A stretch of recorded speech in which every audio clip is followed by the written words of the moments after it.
Recently I just finished watching Cobra Kai, the final episode, and I thought, what a wonderful series. Brought back so many memories of the 80s Karate Kid. I'm just glad that they, made it full circle. And I thought about the mentors in my life, the ones that, changed the course of my life, and the Mr. Miyagi's of the world. When I was growing up, I didn't have the greatest self-esteem. My parents were struggling financially. They were always arguing over money, and the household was just always tension all the time. And also growing up in a predominantly Caucasian area, so I didn't always feel like I was accepted as an equal or as part of the group. And just feeling like I was different. The strange food that I would eat for lunch, and I look at the other kids' lunch boxes and they'll be eating what they call quote unquote normal food, hamburgers and pizza. And I always wanted, to have that. And I also, want to be part of the crowd. I mean, who doesn't as a kid? And I was working a lot of hours. 14-hour days, and a lot of times I'd come to school just tired. I would come home from a shift from work, and it would be 10 o'clock at night. I'd be at works from 9 o'clock in the morning. And I'd have to do my homework. A lot of times I, didn't really get done or done properly. And for the most part, I had not too bad of teachers. I wasn't a troublemaker kid. I always, behaved myself, and I always listened in class, or tried the best I could. But there's this one teacher in grade 7. I had him part-time for science classes, and I absolutely couldn't stand him. He would belittle the kids and do all kinds of things that, today just wouldn't fly. And I remember getting him as a full-time teacher in grade 8, and he was a piece of work, I tell you. And I remember that summer just feeling sick to my stomach because I knew that year was going to be a challenging year. And so we started the year, and he would be that type of teacher who would just favor the kids that were really, really, really gifted academically, and he would belittle all the kids who were struggling. And I remember my friend, who's a doctor now, and he wanted me to join him for a science project, and he wanted me to draw the illustrations because I was very artistic and known for my artistic skill. So I reluctantly agreed because I thought, well, I didn't think I should do it because I didn't want to be, looked down upon by this teacher as not putting in equal effort, because he didn't value that skill, So we ended up going to a science fair. We qualified for a provincial science fair, and I remember the time before the judges came around, he came up to me and he said, Raz, when the judges come around, I want you to leave because I don't want you to ruin the chances of this other student winning the whole thing. And I remember sitting there just holding back the tears, and I couldn't believe that an adult would say something like that to a 13-year-old kid. And he left briefly, and my other friend that was there to support us, he turned to me and he said, I can't believe he said that to you. Everyone was in shock, and I stood there just holding back the tears. I never felt so hurt before. That was probably, for someone that's supposed to uplift kids and build them up, that I don't know why someone would do that, or why a person would even want to go into the profession of teaching, because you're just there to collect a paycheck. anyways, we ended up winning the gold medal, and I felt very proud of my contributions, and my parents did.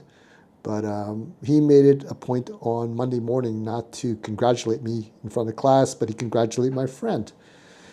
And so that I thought to myself, well, it kind of sat with me for a long time, along with the other things in my teenage years. And when I graduated from university and left the city, went to go find work in a bigger city, and finally found work, all these insecurities carried over into my adulthood.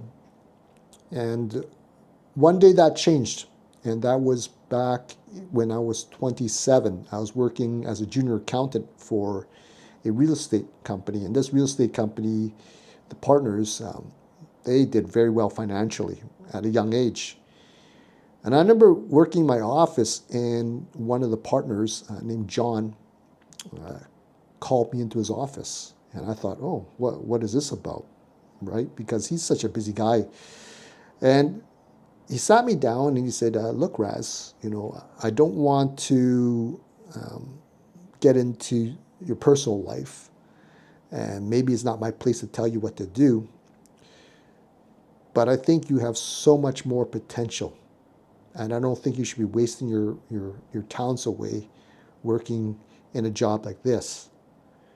Maybe you might want to consider becoming a commercial real estate agent or something like that. You can go around with all these other top agents around, the office, and they could show you what a good investment, good building looks like.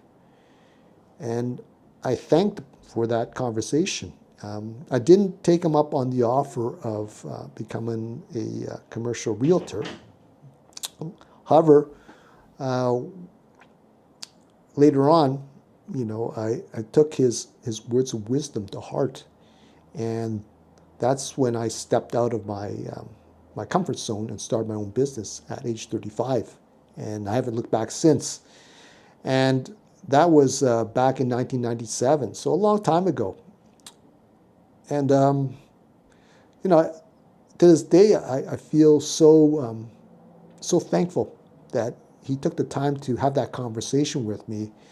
And I thought back to it the other day, to my Mr. Miyagi moment, right? That was my moment when, Daniel finds Mr. Miyagi, and he certainly changed the course of my life.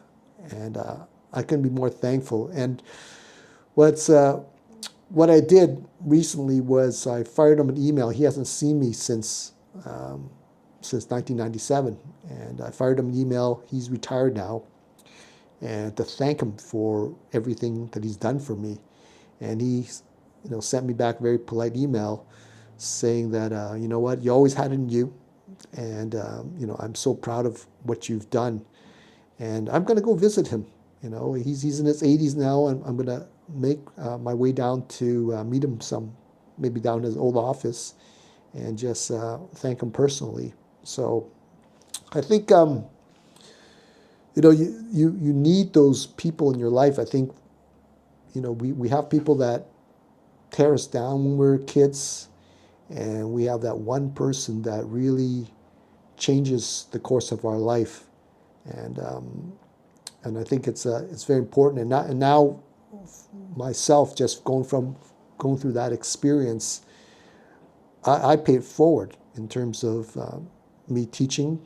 I got involved with kids from underprivileged families where I help out, and because I was once that kid, and I see it in the eyes of the kids that are struggling, and maybe they don't have the things or the financial means to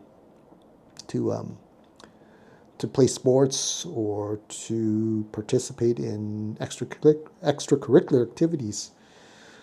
So I think once you get to this age now, as Generation X, I think it's important to give back, and to take our wisdom and to share it with the next generation. And because you never know, maybe you might be that Mr. Miyagi for this one kid out there that is struggling to find themselves. So let me know what you think. Who was your Mr. Miyagi? Who was the person who turned your life around and made such a difference that it's impacted you so much that it's changed the course of your life? I'd love to hear from you. Is there that one person? And yeah, so if you like this video and it resonated with you, please feel free to like, share, or subscribe. And feel free to check out my next video. All right, take care, and I will talk to you soon later.